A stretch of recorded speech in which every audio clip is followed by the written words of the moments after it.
전 세계에서 가장 빠르게 성장 중인 국가가 있습니다. 2010년 중반 파키스탄의 1인당 GDP를 추월했고 2020년에는 사상 최초로 인도까지 넘어섰는데요. 놀라운 점은 전 세계가 저 성장을 면치 못했던 코로나 시기에도 성장률이 3.8%였다는 점입니다. 아시아에서 가장 높았고 전 세계 3위를 기록했을 정도로. 그래서 남아시아에서 미래가 가장 기대되는 나라로 꼽히는 이곳은 방글라데시입니다. 그런데 이렇게 급격한 성장을 가능하게 한 배경에 다름 아닌 한국이 있었습니다. 오늘은 방글라데시로 떠나보겠습니다. 안녕하세요. 저는 리나입니다. 방글라데시 다카에서 경제 전문 기자로 일하고 있죠. 지금 여러분의 옷장에는 메이드 인 방글라데시 라벨이 붙은 옷이 하나쯤은 있을 겁니다. 제가 주로 쓰는 기사는 선진국 기업들이 우리나라에서 벌이는 착취에 관한 것들이었습니다. 싸구려 노동력만 빼먹고 떠나는 그들의 민낯을 폭로하는 게 제 일이었어요. 동료들은 제게 농담 반 진담 반으로 말하곤 했습니다. 리나, 너는 외국 기업만 보면 일을 가는구나. 맞는 말이었죠. 저는 그들을 믿지 않았습니다. 아니, 믿을 수가 없었어요. 어느 날 편집장이 저를 불렀습니다. 방글라데시 의류산업 특집 기사를 써보라는 거예요. 우리나라 경제의 핵심이니 제대로 된 분석 기사가 필요하다고 했습니다. 저는 흔쾌히 수락했죠. 이번 기회에 제대로 파헤쳐보겠다고 다짐했습니다. 자료를 모으기 시작했어요. 숫자들이 눈에 들어왔습니다. 2024년 기준 방글라데시 의류 수출액은 385억 달러.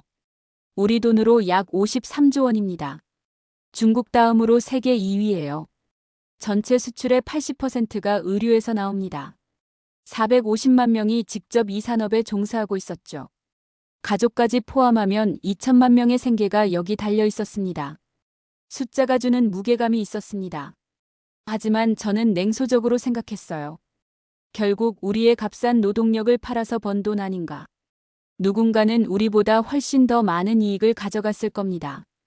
자료를 더 뒤지다가 한 기업 이름이 계속 눈에 띄었습니다. 영원무역. 방글라데시 최대 의류 기업이었죠.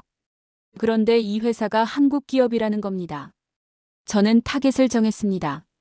이번엔 제대로 파헤쳐 보겠어요. 한국 기업의 민낯을 낱낱이 보여주겠다고 마음먹었습니다. 취재 허가를 신청했습니다. 예상과 달리 바로 승인이 떨어졌어요. 전면 개방이라는 답변까지 왔습니다.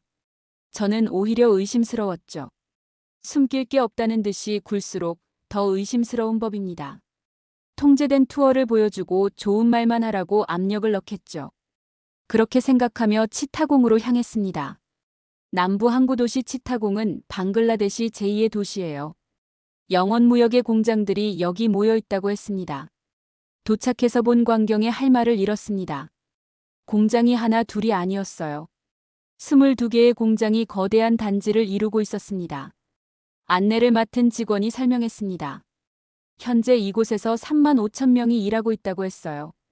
저는 속으로 중얼거렸습니다. 규모는 인정하지 하지만 규모가 크다고 좋은 회사는 아니잖아. 안내를 받으며 이곳저곳을 돌아다녔습니다. 공장 내부는 깨끗했어요. 환기시설도 잘 되어 있었고 작업 환경도 나쁘지 않아 보였습니다. 직원들 표정도 밝았죠. 저는 몇몇 직원들과 개별 인터뷰를 요청했습니다. 회사 측은 흔쾌히 허락했어요. 감시하는 사람도 없었습니다. 첫 번째 인터뷰인은 30대 여성 노동자였습니다. 그녀는 말했습니다. 여기서 일한 지 8년 됐어요. 월급도 제때 나오고 복지도 좋습니다. 두 번째 인터뷰인은 40대 남성 관리자였죠. 그는 이렇게 말했습니다. 다른 회사들과 비교하면 이곳이 훨씬 낫습니다. 안전 교육도 철저하고 승진 기회도 공정해요. 세 번째, 네 번째 인터뷰도 비슷했습니다. 저는 혼란스러웠어요. 이건 제가 예상했던 것과 달랐습니다. 저녁에 숙소로 돌아와 자료를 정리했습니다. 영원무역의 연간 수출액이 1조 5천억 원에 달한다는 걸 확인했어요. 방글라데시 의류기업 2위와 3위를 합친 것보다 많았습니다. 하임그룹과 만달그룹의 2배 규모였죠. 압도적인 1위였습니다. 저는 노트북 화면을 보며 생각했습니다. 규모는 인정해. 하지만 이건 겉모습일 뿐이야. 진짜 이야기는 따로 있을 거야. 다음 날 저는 회사 자료실을 방문했습니다. 오래된 기록들을 보고 싶다고 했죠. 자료실 담당자가 친절하게 안내해줬습니다.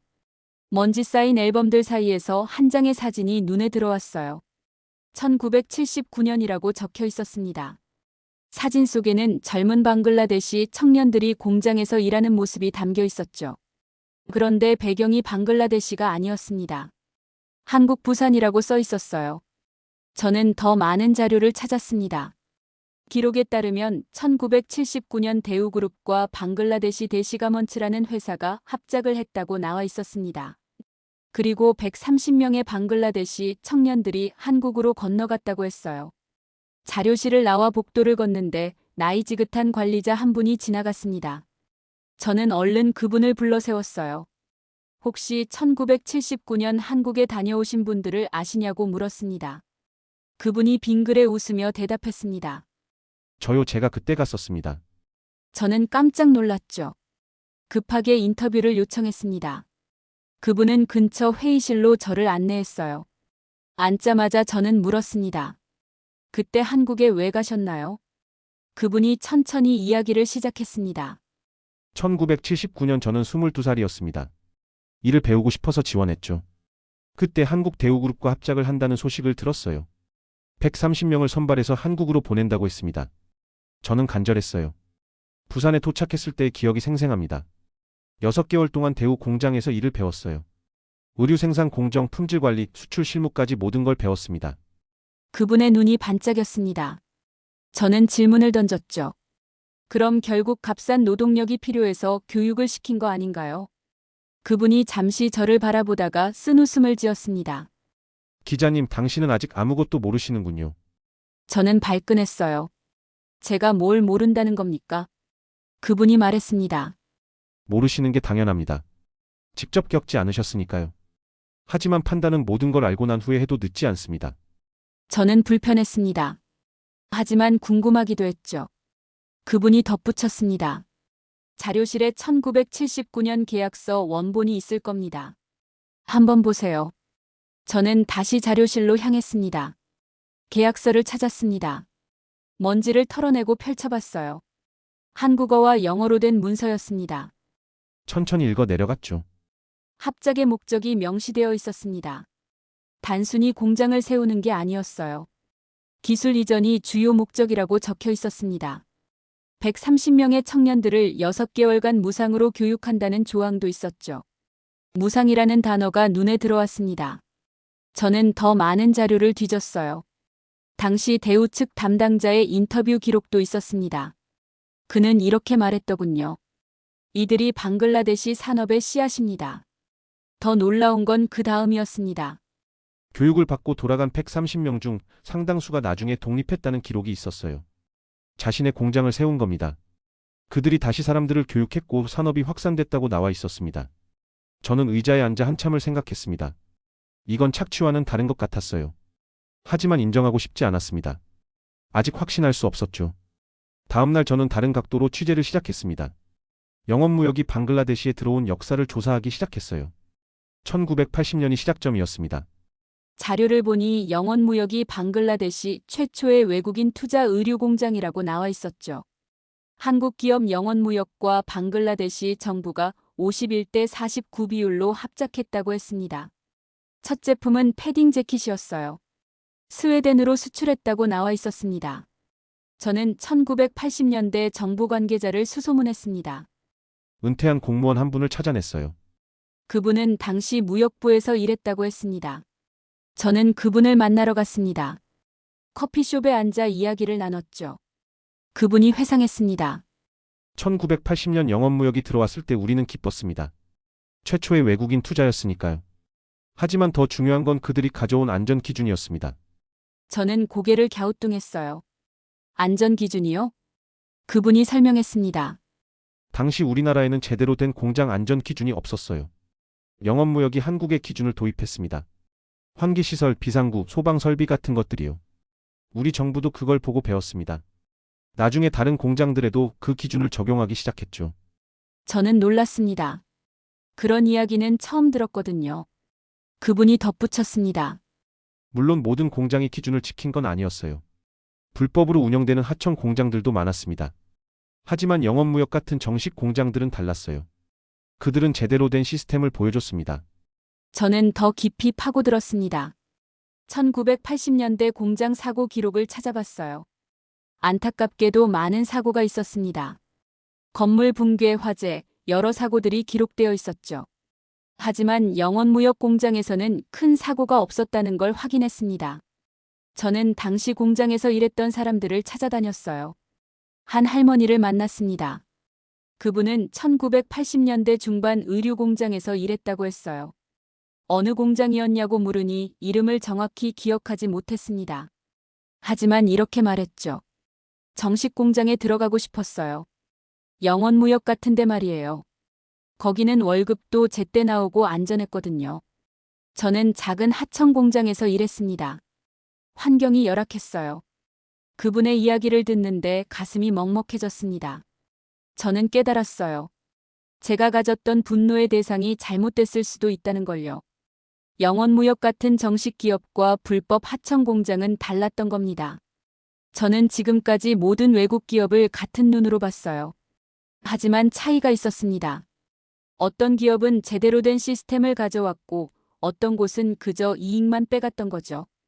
며칠 후 저는 영원무역 측에 성기학 회장과의 인터뷰를 요청했습니다. 쉽지 않을 거라 생각했어요. 하지만 놀랍게도 승낙이 왔습니다. 약속된 날 저는 치타공 남단으로 향했습니다. 거대한 단지가 눈앞에 펼쳐졌어요. 안내를 받으며 단지를 둘러봤습니다. 규모가 1100만 제곱미터라고 했습니다. 상상이 안 되는 크기였죠. 그런데 놀라운 건 따로 있었습니다. 이곳이 원래 황무지였다는 겁니다. 안내 직원이 설명했습니다. 회장님이 이 땅을 매입했을 때 아무것도 없었대요. 인공 호수를 파고 나무를 심었습니다. 황무지를 녹지로 바꿨죠. 친환경 공장들을 세웠고 주거시설과 물류시설도 만들었습니다. 지금 3만 5천 명이 여기서 일하고 있어요. 앞으로 10만 명까지 고용할 계획입니다. 저는 입이 떡 벌어졌습니다. 이건 단순한 공장이 아니었어요. 하나의 도시였습니다. 가장 인상 깊었던 건 건설 중인 건물이었습니다. 섬유 패션 대학이라는 간판이 붙어 있었어요. 저는 물었습니다. 대학까지 짓는 겁니까? 안내 직원이 대답했습니다. 네, 회장님 뜻입니다. 단순히 일자리만 제공하는 게 아니라 교육도 해야 한다고 하셨어요. 이곳에서 전문 인력을 양성할 겁니다. 저는 할 말을 잃었습니다. 드디어 성기학 회장을 만났습니다. 70대로 보이는 그분은 온화한 인상이었어요. 저는 준비한 질문들을 꺼냈습니다. 첫 번째 질문을 던졌죠. 왜 이렇게까지 하시나요? 단순히 공장만 운영해도 충분히 이익을 낼 수 있지 않습니까? 성 회장이 잠시 생각하더니 대답했습니다. 1980년 제가 처음 이곳에 왔을 때 한국도 가난했습니다. 우리도 배워야 했고 성장해야 했어요. 다만 우리가 먼저 배웠을 뿐입니다. 이제 우리가 아는 걸 나눠줄 차례라고 생각합니다. 저는 두 번째 질문을 했습니다. 하지만 결국 기업은 이익을 추구하는 곳 아닌가요? 성 회장이 고개를 끄덕였습니다. 맞습니다. 이익은 중요합니다. 하지만 이익만 가져가는 건 투자가 아닙니다. 뿌리를 내려야 진짜 투자죠. 함께 성장해야 오래갑니다. 저는 세 번째 질문을 준비했습니다. 하지만 입이 떨어지지 않았어요. 제가 가졌던 편견들이 흔들리고 있었습니다. 인터뷰를 마치고 나오는 길에 저는 많은 생각을 했습니다. 45년이라는 시간 동안 이 회사는 방글라데시에 남아 있었어요. 떠나지 않았습니다. 함께 성장했죠. 저는 호텔로 돌아와 노트북을 켰습니다. 한국의 역사를 찾아보기 시작했어요. 1960년대 한국이 어땠는지 알고 싶었습니다. 자료들이 나왔습니다. 1960년대 한국의 주요 수출품은 가발이었어요. 상상하기 힘들었습니다. 지금의 한국과는 너무 달랐죠. 1970년대로 넘어가니 의류 수출이 시작됐다고 나와 있었습니다. 대부분 미국으로 갔다고 했어요. 그런데 1970년대 중반 문제가 생겼습니다. 닉슨 대통령이 다자간 섬유협정을 체결한 겁니다. 개발도상국들의 수출량을 제한하는 협정이었죠. 한국도 타격을 받았습니다. 만드는 족족 팔 수 있었는데 갑자기 쿼터가 생긴 거예요. 한국 기업들은 선택을 해야 했습니다. 그냥 포기할 것인가 아니면 다른 방법을 찾을 것인가. 그들은 해외로 눈을 돌렸습니다. 해외에 공장을 세우면 쿼터를 우회할 수 있었거든요. 그렇게 찾은 곳 중 하나가 방글라데시였습니다. 저는 당시 경쟁국 자료도 찾아봤어요. 태국, 스리랑카, 온두라스 등이 한국 투자를 유치하려고 경쟁했다고 나와 있었습니다. 그런데 놀라운 사실을 발견했습니다. 방글라데시가 가장 적극적이었다는 겁니다. 정부가 나서서 한국 기업을 유치했어요. 저렴한 인건비와 미사용 수출 쿼터를 내세우며 끈질기게 구했다고 나와 있었습니다. 저는 멍하니 화면을 바라봤습니다. 우리가 먼저 원했던 거였어요. 한국이 일방적으로 들어온 게 아니었습니다. 양쪽의 이해관계가 맞아떨어진 거였죠. 더 깊이 파고들었습니다. 1979년 대우와 계약할 때 대시가먼츠 창업주 누루 이야기가 나왔어요. 그는 앞을 내다본 사업가였습니다. 당장 옷 몇 벌 만드는 것보다 기술을 배우는 게 중요하다고 생각했죠. 그래서 청년 130명을 한국으로 보낸 겁니다. 6개월간 무상교육을 요청했고 대우는 받아들였습니다. 저는 깨달았어요. 한국도 우리처럼 필사적이었구나. 그들도 살아남아야 했고 우리도 기회가 필요했습니다. 서로가 서로를 필요로 했던 거죠. 마지막 취재를 시작했습니다. 45년의 결과를 정리하고 싶었어요. 현재 방글라데시는 세계 2위 의류 수출국입니다. 연간 53조 원을 수출하죠. 중국 다음입니다. 전체 수출의 80%가 의류예요. 450만 명이 직접 일하고 2천만 명의 생계가 달려 있습니다. 그리고 내년이면 방글라데시는 최빈국 지위를 졸업합니다. 한때 밑빠진 독이라 불렸던 나라가 이제 중진국으로 올라서는 겁니다. 이 성장에 한국 기업들의 역할이 컸습니다. 1979년 대우가 기술을 전수했고 1980년 영원무역이 시스템을 가져왔어요. 그들은 떠나지 않았습니다. 45년간 함께했죠. 일자리를 만들고 기술을 나눴습니다. 교육시설을 세우고 안전기준을 만들었어요. 2023년 방글라데시 정부는 성기학 회장에게 명예시민권을 수여했습니다. 그만큼 공헌이 컸다는 뜻이었죠. 저는 기사를 쓰기 시작했습니다. 제목을 고민했어요. 오래 생각한 끝에 정했습니다. 우리가 몰랐던 45년의 동반자. 기사를 발행했습니다. 반응은 뜨거웠어요. 많은 사람들이 댓글을 달았습니다. 몰랐던 이야기를 알게 돼서 감사하다는 댓글들이었죠. 일부는 여전히 의심했습니다. 하지만 대부분은 놀라워했어요. 저는 생각했습니다. 착취와 동반 성장의 차이는 뭘까? 답은 간단했습니다. 이익을 함께 나누는 것, 기술을 전수하는 것, 뿌리를 내리는 것 그게 차이였어요. 어떤 기업은 값싼 노동력만 쓰고 떠납니다. 하지만 어떤 기업은 남아서 함께 성장하죠. 영원무역은 후자였습니다. 며칠 후 저는 다시 치타공을 찾았습니다. 건설 중이던 섬유 패션 대학이 궁금했거든요. 공사가 많이 진행되어 있었습니다. 내년이면 문을 연다고 했어요. 저는 공사 현장을 둘러봤습니다. 강의실, 실습실, 도서관이 들어설 예정이었죠. 이곳에서 수백 명의 학생들이 공부하게 될 겁니다. 전문 기술을 배우고 산업을 이끌어갈 인재로 성장하겠죠. 저는 문득 1979년 부산으로 간 130명의 청년들을 떠올렸습니다. 그들이 배운 기술이 오늘날 방글라데시 의류 산업의 씨앗이 됐어요. 이제 새로운 씨앗이 뿌려지는 겁니다. 섬유 패션 대학에서 배운 학생들이 또 다른 미래를 만들어갈 거예요. 45년 전 시작된 이야기가 계속 이어지고 있었습니다. 저는 기자로서 많은 걸 배웠습니다. 편견을 가지고 취재를 시작하면 진실을 놓칠 수 있다는 것. 숫자 뒤에는 사람들의 이야기가 있다는 것. 그리고 진짜 투자는 이익만 가져가는 게 아니라 함께 성장하는 거라는 것. 저는 제 편견을 부끄러워했습니다. 하지만 그 덕분에 더 중요한 걸 배웠죠. 2023년 가을이었습니다. 성기학 회장의 명예 시민권 수여식이 열린다는 소식을 들었어요. 저는 취재 요청을 넣었습니다. 이번에도 흔쾌히 승낙이 왔죠. 수여식 당일 다카의 정부 청사는 사람들로 북적였습니다. 방글라데시 정부 고위 관계자들, 기업인들, 언론인들이 모여들었어요. 저도 그 안에 있었습니다.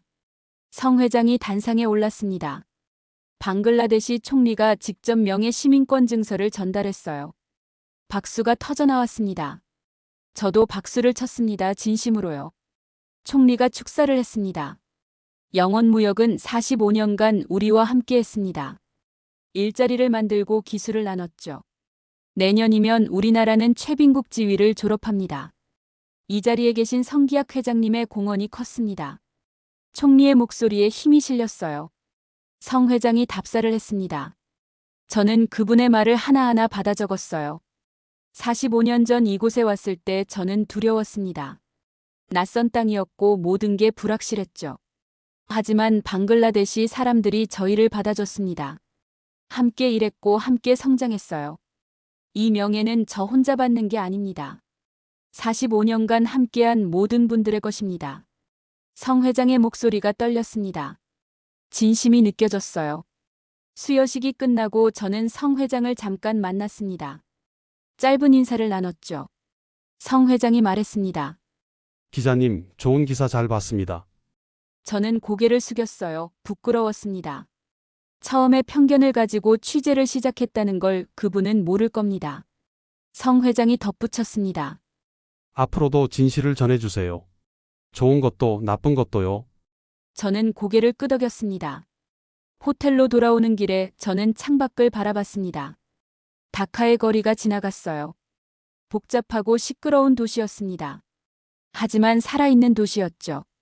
이곳에서 450만 명이 의류 산업에 종사하고 있습니다. 그들의 가족까지 합치면 2천만 명이에요. 전체 인구의 8분의 1이 이 산업과 연결돼 있습니다. 45년 전만 해도 상상할 수 없었던 일이죠. 저는 노트북을 열고 마지막 기사를 쓰기 시작했습니다. 제목은 이미 정해져 있었어요. 다카에서 온 편지. 저는 이렇게 시작했습니다. 우리는 종종 착각합니다. 투자는 일방적인 것이라고요. 누군가는 주고 누군가는 받는다고 생각하죠. 하지만 45년의 역사가 보여주는 건 다릅니다. 진짜 투자는 함께 성장하는 겁니다. 손가락이 키보드 위에서 움직였습니다. 1979년 대우가 130명을 교육했던 이야기를 썼어요. 1980년 영원무역이 첫 공장을 세웠던 이야기도 적었습니다. 황무지를 산업도시로 바꾼 이야기, 섬유 패션 대학을 짓는 이야기까지 모두 담았죠. 그리고 마지막 문단을 썼습니다. 착취와 동반 성장의 차이는 무엇일까요? 답은 간단합니다. 이익을 함께 나누는 것, 기술을 전수하는 것, 그리고 뿌리를 내리는 것. 45년간 영원무역은 방글라데시에 뿌리를 내렸습니다. 떠나지 않았어요. 함께 성장했습니다. 내년이면 방글라데시는 최빈국을 졸업합니다. 이 성장에는 많은 요인이 있었죠. 하지만 그중 하나는 분명합니다. 누군가는 진심으로 우리와 함께 걸어왔다는 것. 기사를 발행했습니다. 이번에도 반응은 뜨거웠어요. 특히 젊은 세대들이 많이 공유했습니다. 댓글들을 읽었습니다. 한 댓글이 눈에 들어왔어요. 저는 치타공 영원무역에서 일합니다. 이 기사를 보니 자부심이 생기네요. 우리 회사가 이런 역사를 가지고 있었다니. 저는 미소 지었습니다. 며칠 후 편집장이 저를 불렀습니다. 좋은 기사였다고 말했어요. 하지만 한 가지 물었습니다. 리나 처음 취재 시작할 때랑 생각이 바뀐 것 같은데. 저는 솔직하게 대답했습니다. 네, 바뀌었습니다. 편견을 가지고 시작했어요. 하지만 진실은 달랐습니다. 편집장이 고개를 끄덕였습니다. 그게 기자의 역할이지. 편견을 깨고 진실을 전하는 것 잘했어. 저는 다시 치타공으로 향했습니다. 마지막으로 보고 싶은 게 있었거든요. 섬유 패션 대학 공사 현장이었습니다. 몇 주 사이에 많이 진행됐더군요. 건물 외관이 거의 완성됐습니다. 내년 초면 개교한다고 했어요. 첫 학기에 300명을 받는다고 들었습니다. 공사 현장 앞에 서서 저는 상상했습니다. 이곳에서 공부할 학생들을요. 그들이 배운 기술로 방글라데시 산업이 한 단계 더 성장하는 모습을요. 45년 전 부산으로 간 130명처럼 이들도 씨앗이 될 겁니다. 새로운 세대의 씨앗이요. 저는 카메라를 꺼내 사진을 찍었습니다. 건설 중인 대학 건물이 렌즈에 담겼어요. 이 사진을 기사에 쓸 생각이었습니다. 사람들이 봐야 한다고 생각했죠. 이게 진짜 투자의 모습이라는 걸요. 그날 저녁 호텔에서 저는 오래된 사진 한 장을 다시 꺼내봤습니다. 1979년 부산대우 공장에서 찍은 사진이었어요. 130명의 젊은 방글라데시 청년들이 웃고 있었습니다. 그들의 눈빛이 반짝였죠. 희망으로 가득 찬 눈빛이었습니다. 45년이 지난 지금 그 희망은 현실이 됐어요. 저는 생각했습니다. 역사는 단순하지 않다고요. 선과 악으로 나눌 수 없습니다. 착취하는 자와 착취당하는 자로만 구분할 수도 없어요. 때로는 서로가 서로를 필요로 합니다. 함께 성장하기도 하죠. 중요한 건 그 과정에서 어떤 선택을 하느냐입니다. 이익만 가져갈 것인가, 아니면 함께 나눌 것인가. 영원무역은 후자를 택했습니다. 다음 날 저는 마지막 취재를 위해 한 곳을 더 방문했습니다. 방글라데시 무역부였어요. 최근 통계 자료가 필요했거든요. 담당 공무원이 자료를 건네줬습니다. 2024년 의류 수출액 385억 달러. 작년보다 8% 증가한 수치였습니다. 중국에 이어 세계 2위를 유지하고 있었죠. 공무원이 말했습니다. 내년 전망도 밝습니다. 수출이 계속 늘고 있어요. 저는 물었습니다. 최빈국 졸업은 확정인가요? 공무원이 고개를 끄덕였습니다. 네, 내년이면 공식적으로 졸업합니다. 1인당 국민소득 기준을 충족했어요. 저는 감회가 새로웠습니다. 한때 밑빠진 독이라 불렸던 나라가 이제 중진국이 되는 겁니다. 사무실을 나와 거리를 걸었습니다. 다카의 거리는 여전히 복잡했어요. 사람들이 바삐 움직였습니다. 의류 공장으로 출근하는 노동자들도 보였죠. 그들의 표정은 밝았습니다. 일자리가 있다는 건 희망이 있다는 뜻이니까요. 저는 한 노동자에게 다가가 물었습니다. 어디로 가시나요? 그녀가 대답했습니다. 치타공 공장으로 출근해요.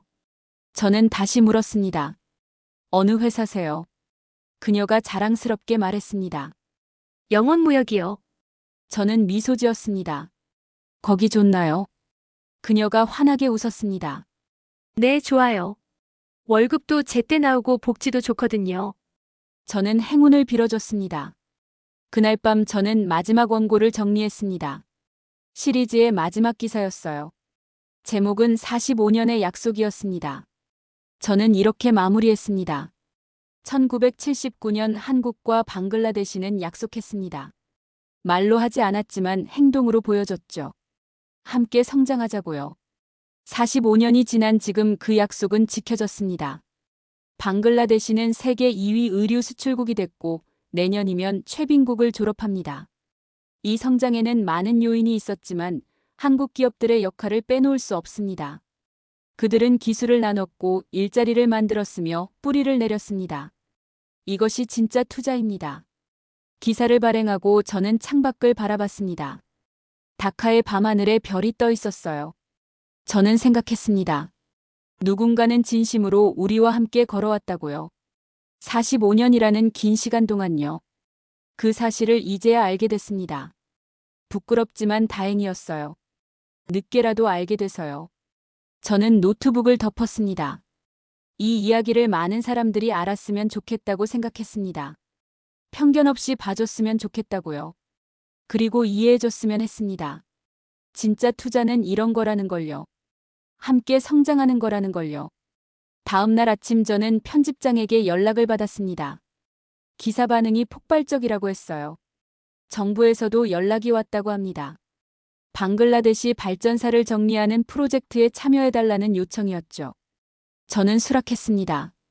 이 이야기는 더 많은 사람들이 알아야 한다고 생각했거든요. 저는 다시 자료실로 향했습니다. 이번에는 더 깊이 파고들 생각이었어요. 45년의 역사를 제대로 정리하고 싶었습니다. 자료실 문을 열고 들어서는데 익숙한 얼굴이 보였습니다. 1979년 한국에 다녀왔던 그 관리자였어요. 그분이 저를 보고 웃었습니다. 다시 오셨군요. 저는 고개를 숙였습니다. 도움이 필요합니다. 그분이 자리를 권했습니다. 우리는 오후 내내 이야기를 나눴어요. 1979년 부산에서의 6개월, 돌아와서 공장을 세웠던 이야기, 어려웠던 시기들, 그리고 지금의 모습까지요. 그분의 이야기를 듣는 동안 저는 메모를 멈추지 않았습니다. 하나하나가 다 소중한 증언이었거든요. 해가 지고 있었습니다. 그분이 마지막으로 말했습니다. 기자님, 이야기를 써줘서 고맙습니다. 많은 사람들이 오해하고 있었어요. 외국 기업은 다 착취만 한다고요. 하지만 그렇지 않습니다. 어떤 기업은 진심으로 함께하려 했어요. 저는 고개를 끄덕였습니다. 알고 있습니다. 이제는요. 저는 자료실을 나와 거리로 나갔습니다. 저녁 시간이라 사람들이 퇴근하고 있었어요. 의류공장 노동자들도 보였습니다. 그들의 얼굴에는 피곤함도 있었지만 만족감도 있었죠. 일을 마친 사람의 표정이었습니다. 저는 택시를 잡아 타고 호텔로 향했습니다. 차창 밖으로 다카의 야경이 지나갔어요. 네온사인들이 반짝였습니다. 이 도시가 살아있다는 증거였죠. 45년 전보다 훨씬 더 밝아진 도시였습니다. 호텔에 도착해 방으로 들어갔습니다. 샤워를 하고 침대에 누웠어요. 천장을 바라보며 저는 생각했습니다. 이번 취재를 통해 제가 배운 건 뭘까? 답은 명확했습니다. 편견을 버리는 것, 진실을 찾는 것, 그리고 인정할 건 인정하는 것. 저는 처음에 한국 기업을 비판하려 했습니다. 하지만 진실은 달랐어요. 그들은 45년간 방글라데시와 함께했습니다. 다음 날 아침 저는 일찍 일어났습니다. 마지막으로 가볼 곳이 있었거든요. 치타공의 한국수출가공단지였습니다. 새벽 일찍 출발했어요. 도착했을 때 해가 막 떠오르고 있었습니다. 단지 전체에 아침 햇살이 비쳤죠. 아름다운 광경이었습니다. 정문 앞에 섰습니다. 3만 5천 명이 이곳에서 일한다고 했죠. 곧 10만 명이 될 거라고 했습니다. 저는 상상했어요. 10만 명과 그 가족들까지 합치면 수십만 명입니다. 이 모든 사람들의 삶이 이곳과 연결돼 있는 거예요. 저는 사진을 몇 장 더 찍었습니다. 기록으로 남기고 싶었거든요. 45년의 역사를요. 그리고 앞으로 펼쳐질 미래를요. 섬유 패션 대학이 완공되면 새로운 시대가 열릴 겁니다. 더 많은 전문 인력이 배출되고 산업은 한 단계 더 성장하겠죠. 저는 다카로 돌아왔습니다. 사무실로 가서 최종 원고를 정리했어요. 방글라데시 발전4 프로젝트의 첫 장이 될 글이었습니다. 제목은 이미 정해져 있었습니다. 함께 걸어온 45년. 저는 키보드를 두드리기 시작했습니다. 1979년부터 2024년까지의 이야기를 담았어요. 숫자로만 보던 역사에 사람들의 이야기를 채워 넣었습니다. 원고를 다 쓰고 저는 뒤로 기대었습니다. 긴 여정이었어요. 편견을 가지고 시작했지만 진실을 알게 됐습니다. 그리고 인정했죠. 누군가는 진심으로 우리와 함께했다는 것을요. 45년이라는 시간 동안 한 번도 떠나지 않고 뿌리를 내렸다는 것을요. 이것이 진짜 동반자의 모습이라는 것을요. 오늘의 이야기 어떠셨나요? 끝까지 들어주셔서 감사합니다. 마지막으로 구독과 좋아요 부탁드립니다. 감사합니다.